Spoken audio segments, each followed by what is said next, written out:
Good afternoon, students. We are continuing the chapter equality. Today's topic is natural and social inequalities. हम will know about the कि what is natural inequality. जो nature ने हमें provide की है, एक तो वो हो गई इनइक्वलिटी, अपने अपने टैलेंट्स, अपने अपने स्किल,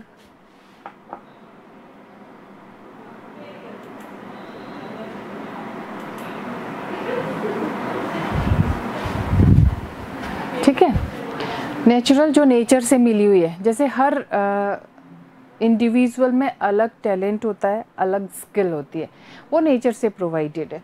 एक होता है सोशल इनइक्वलिटी, जो सोशली प्रोड्यूस होती है समाज में। जैसे हर कोई स्लम एरिया में पैदा होने वाला बच्चा या गरीब परिवार में पैदा होने वाला बच्चा, उसकी गलती नहीं है, ठीक है, वो सोशली प्रोड्यूस्ड है, वो उसके पापा गरीब हैं तो वो भी गरीब है, बट वो डेवलप कर सकता है। ऐसी कंडीशंस अगर प्रोवाइड करवाए तो वो डेवलप कर सकता है अपने आप को, उन सब चीज़ों से बाहर आ सकता है, ठीक है। और भी कास्ट डिस्क्रिमिनेशन है, ये सब क्या है, सोशली प्रोड्यूस्ड है।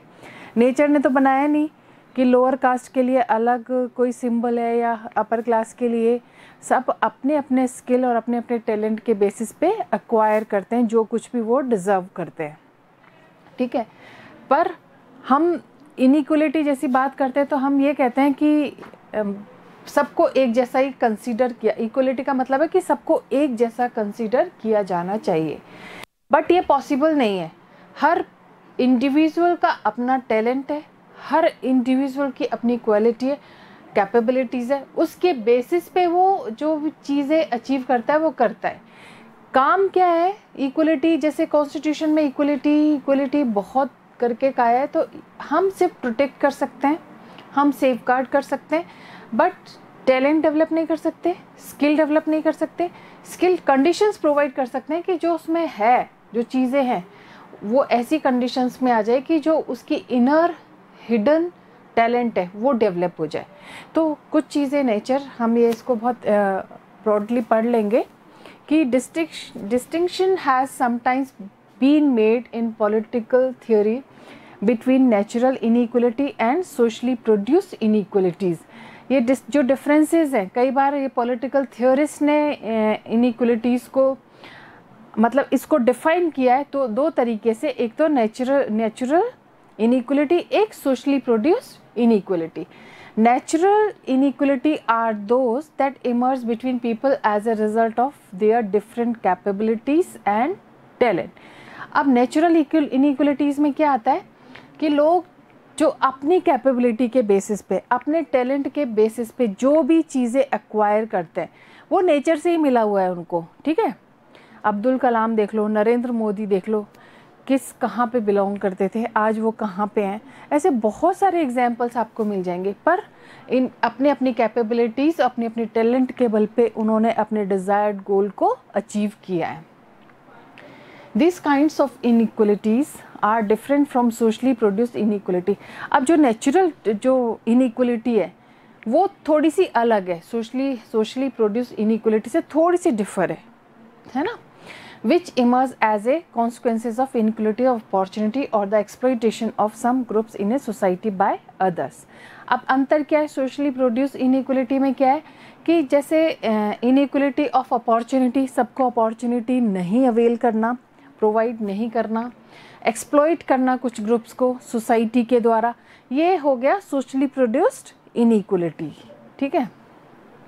जैसे ये जनरली हम लोग मानते हैं man are superior to women, ये जनरल एक परसेप्शन है कि हमेशा से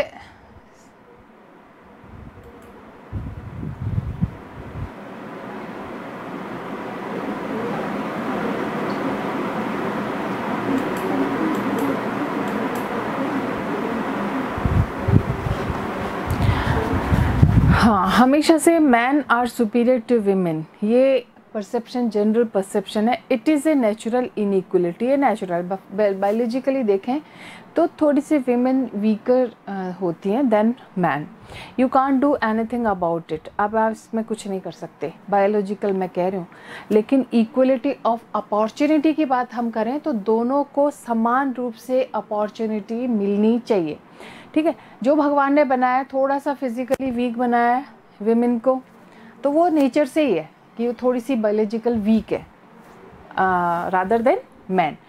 बट हम ये कहते हैं कि वो वीक है, उसने नेचर से ही ऐसी बनी है, तो उसको सारी चीज़ों में ही उसको हम वैसे ही फील मतलब करवाएं, वैसे ही उसको डिस्क्रिमिनेशन करें, वैसे ही उसको डिफरेंसेस करें, तो ये नहीं है, है ना। जो नेचर से मिला हुआ है उसमें हम कुछ नहीं कर सकते। I get more marks than you in every subject and I also help my mother in housework. What makes you superior? मतलब मेरे बहुत ज़्यादा मार्क्स आए हैं, है ना। लड़की अपनी मदर को भी हेल्प कर रही है, तो और घर के काम भी कर रही है और मार्क्स भी ला रही है ना। तो क्या चीज़ें सुपीरियर है? सुपीरियर इन्फीरियर कुछ नहीं है, बस ये है कि नेचर से अगर हटके हो जाए तो विमेन और मैन आर इक्वल। अगर इक्वल वर्क के लिए उनको भी इक्वल वेजेस मिलने चाहिए, सैलरी मिलनी चाहिए। भले ही नेचर ने बनाया तो हम उसको क्या हर चीज़ में दबाएंगे क्या, सप्रेस करेंगे क्या? तो जो चीज़ नेचर से नहीं है, बाकी जो सोशली प्रोड्यूस जो अपॉर्चुनिटीज़ हैं उनमें औरतों का भी बराबर का हक है। Natural inequalities are considered to be the result of the different characteristics and abilities with which people are born. Natural inequalities जो consider की जाती है वो result है, characteristics है, ability के basis पे, जिस परिस्थिति में जिस ability जिस talent के साथ बच्चा पैदा हुआ है वो natural inequalities होती है। It is generally assumed that natural differences cannot be altered. अब ये बिल्कुल क्लियर बात है, डिफरेंस अगर पूछा जाए तो अपन कह सकते हैं कि जो नेचुरल जो डिफरेंसेस हैं उनको कभी भी ऑल्टर नहीं किया जा सकता, चेंज नहीं किया जाता। जो नेचर से मिला है वो चेंज नहीं किया जा सकता। सोशल इनइक्वलिटीज़ को we can change. Social inequality on the other hand are those created by society. Social inequalities भगवान ने नहीं बनाया है, वो हमारी सोसाइटी बने हुए हैं, हम लोगों में से किसी ने बनाया, तो वो सोसाइटी के द्वारा क्रिएट होता है। जो नेचर से मिल गया उसको तो हम चेंज नहीं कर सकते, लेकिन सोसाइटी से जो दे रहे हैं, जो सोसाइटी प्रोड्यूस कर रही है, उसको we can change. Clear? Certain societies may for instance value those who perform intellectual work over those who do manual work and reward them differently.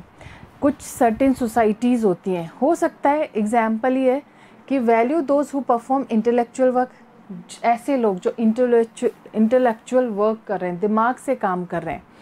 कुछ ऐसे भी हैं जो मैनुअल वर्क, दिमाग से नहीं, मेहनत बहुत कर रहे हैं, एक दिमाग का खा रहा है, एक बहुत फिजिकल वर्क से बात है, उनको रिवॉर्ड करते हैं डिफरेंटली। हम अलग अलग तरीके से रिवॉर्ड करते हैं। They may treat differently people of different race और कलर और जेंडर और caste. Differences of this kind reflect the values of society and some of these may certainly appear us to be unjust. लेकिन जो different हम के race basis पे, colour के basis पे, जेंडर के बेसिस पे, कास्ट के बेसिस पे अगर हम रिवॉर्ड डिसर्टेन या डिसाइड करते हैं तो वो इनइक्वलिटी में आता है, ठीक है। वो अनजस्ट है, वो बिल्कुल अनजस्ट है कि आप वो काला है, गोरा है, वो मोटा है, वो पतला है, या वो इस कास्ट का है, वो उस कास्ट का है। इस बेसिस पे अगर हम हर व्यक्ति को रिवॉर्ड करते हैं या डिफरेंस करते हैं या इनइक्वलिटी प्रोवाइड होती है तो वो अनजस्ट है, वो जस्टिफाइड नहीं है। This distinction is something useful in helping us to distinguish between acceptable and unfair inequalities in society, but it is not always clear or self-evident. ये जो distinctions हैं, ये जो differences हैं, कई बार हमारे दोनों के difference मतलब जो unacceptable है, unfair inequality है सोसाइटी में, उसको उसके difference में कई बार हमें help कर सकते हैं, है ना, जो भी डिस्टिंक्शंस हैं वो। बट ये हमेशा क्लियर और सेल्फ एविडेंट नहीं होती। हम कैसे तय कर सकते हैं कि क्या इनइक्वलिटीज़ है क्या नहीं है? सबका अपना परसेप्शन है। पॉलिटिकल थ्योरिस्ट ने कोशिश की है, बट ये सेल्फ एविडेंट नहीं है, क्लियर नहीं है। For instance, when certain inequalities in the treatment of people have existed over a long period of time, they may appear to us as justifiable because they are based on the natural inequalities, that is characteristics that people are born with and cannot easily change. जब कुछ certain inequalities के साथ कोई भी पैदा होता है individual, तो लोगों का जो ट्रीटमेंट है वो लॉन्ग पीरियड ऑफ टाइम से जो चल रहा है वो बिल्कुल ठीक नहीं चल रहा है, तो ये जस्टिफिएबल हो सकता है बिकॉज ये नेचुरल इनइक्वलिटी है। कोई नेचर से ही अगर उसमें क्वालिटी नहीं है, टैलेंट नहीं है, स्किल नहीं है, तो ये जस्टिफिएबल है। भाई हम क्या कर सकते हैं, हमने तो बनाया नहीं है, गॉड का क्रिएशन है। जिन टैलेंट्स के साथ, जिस स्किल के साथ पैदा हुआ है, उसमें हम तो चेंज नहीं कर सकते ना। दिमाग, जिसमें दिमाग नहीं है उसमें दिमाग थोड़ी ना डाल सकते हैं, नहीं डाल सकते। टैलेंट नहीं है उसमें टैलेंट इंड्यूस कर सकते हैं, नहीं कर सकते।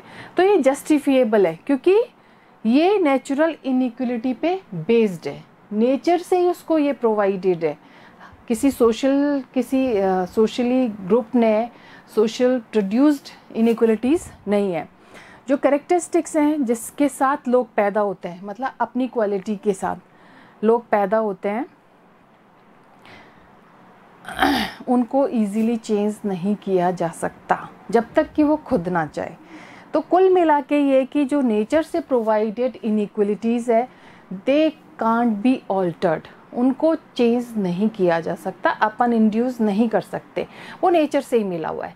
लेकिन सोशली जो प्रोड्यूस, सोशल सर्कमस्टांसेस की वजह से, सोशल सिचुएशंस की वजह से अगर वो कुछ भी फेस करता है तो उसके लिए जस्टिफाइड नहीं है, वो जस्टिफिएबल नहीं है। ठीक है।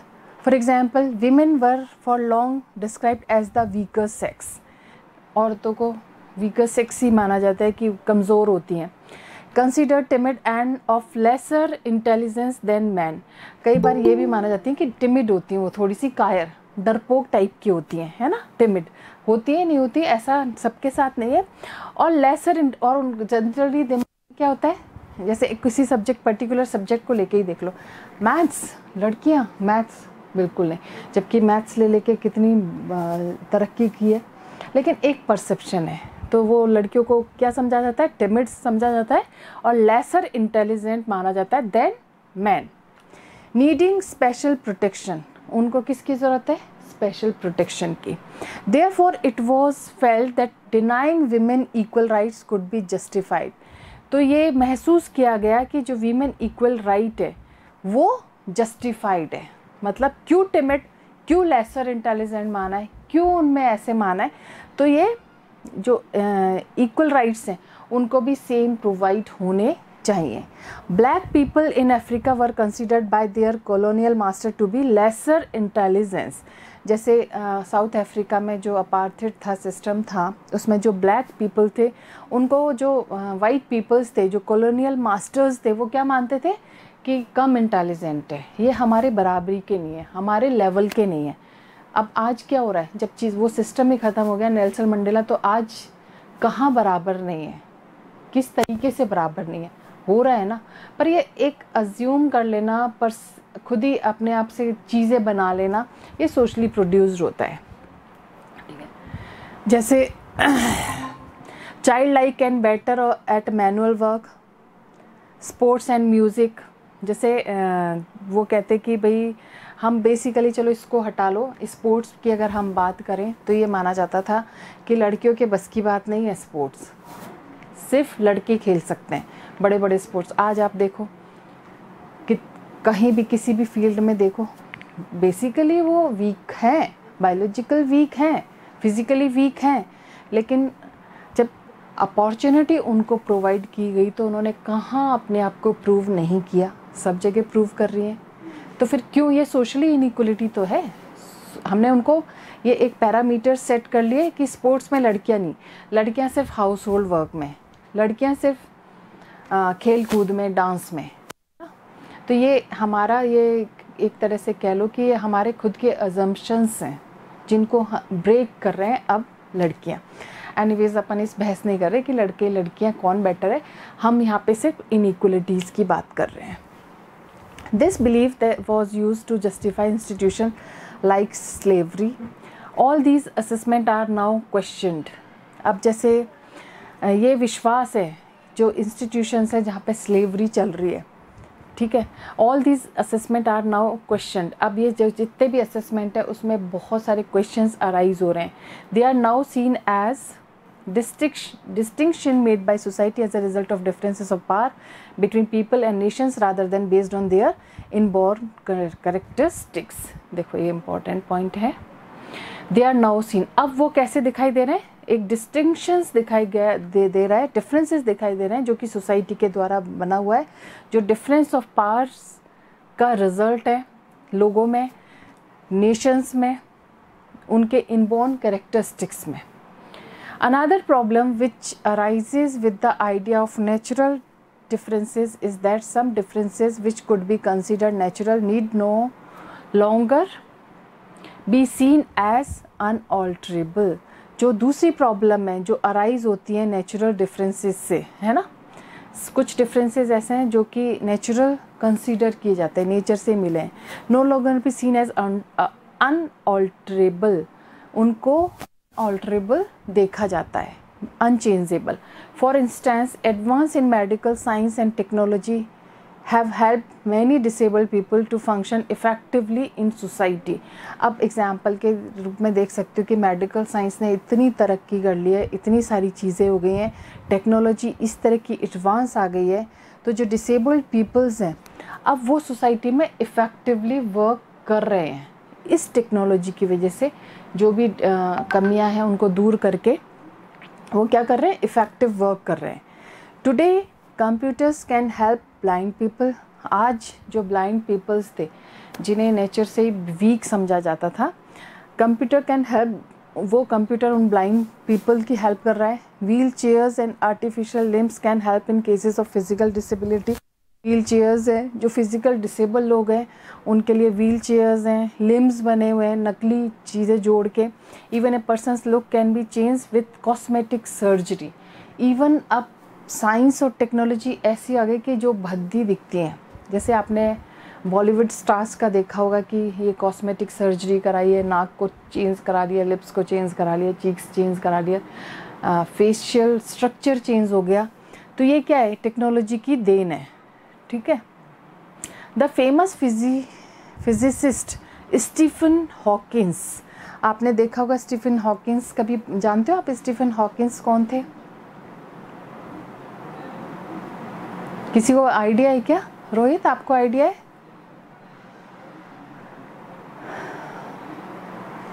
स्टीफन हॉकिंस बहुत बड़े साइंटिस्ट थे। वो बोल नहीं सकते थे, वो हिल नहीं सकते थे, वो सिर्फ माइंड वेव से चीज़ें करते थे। मतलब बिल्कुल निढाल से अगर आप गूगल पे सर्च करोगे तो देखेंगे एक टेबल पे बिल्कुल अपनी जगह से ना हिलना, ना डुलना, ना बोलना, ना रिएक्ट करना, सिर्फ ब्रेन से वो काम करते थे। जो फिजिसिस्ट थे वो स्टीफन हॉकिंस, हार्डली मूव और speak but he has made major contributions to science. लेकिन भले ही वो नहीं चलते थे, डिसेबल्ड थे, लेकिन साइंस फील्ड में उनके कॉन्ट्रीब्यूशंस को आज सब जानते हैं। It would seem unjust to most people today if disabled people are denied necessary help to overcome the effects of their disability of a fair reward for their work on the ground that they are naturally less capable। अब ये contradictions हैं, एक तो हम कह रहे हैं कि जो नेचर से मिला है उसको चेंज नहीं किया जा सकता, दूसरी तरफ ये है कि जो एडवांस टेक्नोलॉजी है उससे जो डिसेबल्ड पीपल हैं वो भी इफ़ेक्टिव वर्क कर रहे हैं। तो थोड़ा सा कॉन्ट्राडिक्टरी है चैप्टर। तो इट वुड सीम अनजस्ट, ये अनजस्ट दिखेगा ज़्यादातर लोगों के लिए। If disable people are denied, अगर उन डिसेबल पीपल को हम डिनाई करते हैं, रिफ्यूज़ करते हैं उनकी हेल्प करने में, जिससे कि उनकी डिसेबिलिटी को दूर करके वो भी मतलब नेचुरल जो लोग हैं उनकी तरह वर्क करें, उसको डिनाई करते हैं, तो ये गलत होगा। क्योंकि हम ये मान लेते हैं कि they are naturally less capable, ये अगर हमें इफ़ेक्टिव टूल्स, उनको इफ़ेक्ट्स प्रोवाइड कराएं, उनको वो चीज़ें उससे ओवरकम करने की कोशिश करें तो रिवॉर्ड दे सकते हैं। Given all these complexities, it would be difficult to use the natural socially produced distinction as a standard by which the laws and policies of a society can be assessed. तो ये जो complexities हैं, इतने जो complexities हैं, ये बहुत difficult होगी कि जो नेचुरल सोशल प्रोड्यूस डिस्टिंक्शन है उसको स्टैंडर्डाइज्ड करना, स्टैंडर्ड्स मेज़र करना, जिससे कि लॉ बने हुए, पॉलिसी बनी है, इनके असेसमेंट के बेसिस पे जो लॉ बने, जो पॉलिसी बनी, उसको स्टैंडर्ड देना, उसको मेज़र करना, it is really difficult. For this many theorists today differentiate between inequality arising from our choices and inequality operating on account of the family or circumstances in which person is born. इसी reason से बहुत सारे जो political theorist थे, है ना, differentiate किया है उन्होंने इनइक्वलिटी को. एक तो एक अपनी चॉइसेस से जो अराइज होती है, दूसरी इनइक्वलिटीज़, है ना, दूसरी फैमिली और सर्कमस्टांसेस से अराइज होती है, जिस फैमिली और जिस सर्कमस्टांसेस में इंडिविजुअल बॉर्न हुआ है. It is the latter that is a source of concern to advocate of equality and which they wish to minimize and eliminate. It is the latter, ये बाद में, that is source of concern. ये source of concern है, वो equality को advocate करता है, support करता है, जिसमें कि दे विश टू मिनिमाइज, इसको मिनिमाइज करने के लिए, एलिमिनेट करने के लिए. ठीक है, ये सोर्स ऑफ कंसर्न है. बेसिकली इक्वलिटी के 3 डायमेंशंस सेट हुए हैं. 3 डायमेंशन, पॉलिटिकल, इकोनॉमिक और सोशल. इन 3 डायमेंशंस को will study tomorrow. If you have any problem, तो you can ask, है ना. Time is over now. Now you can leave the class. Thank you, ma'am. Yes, बेटा.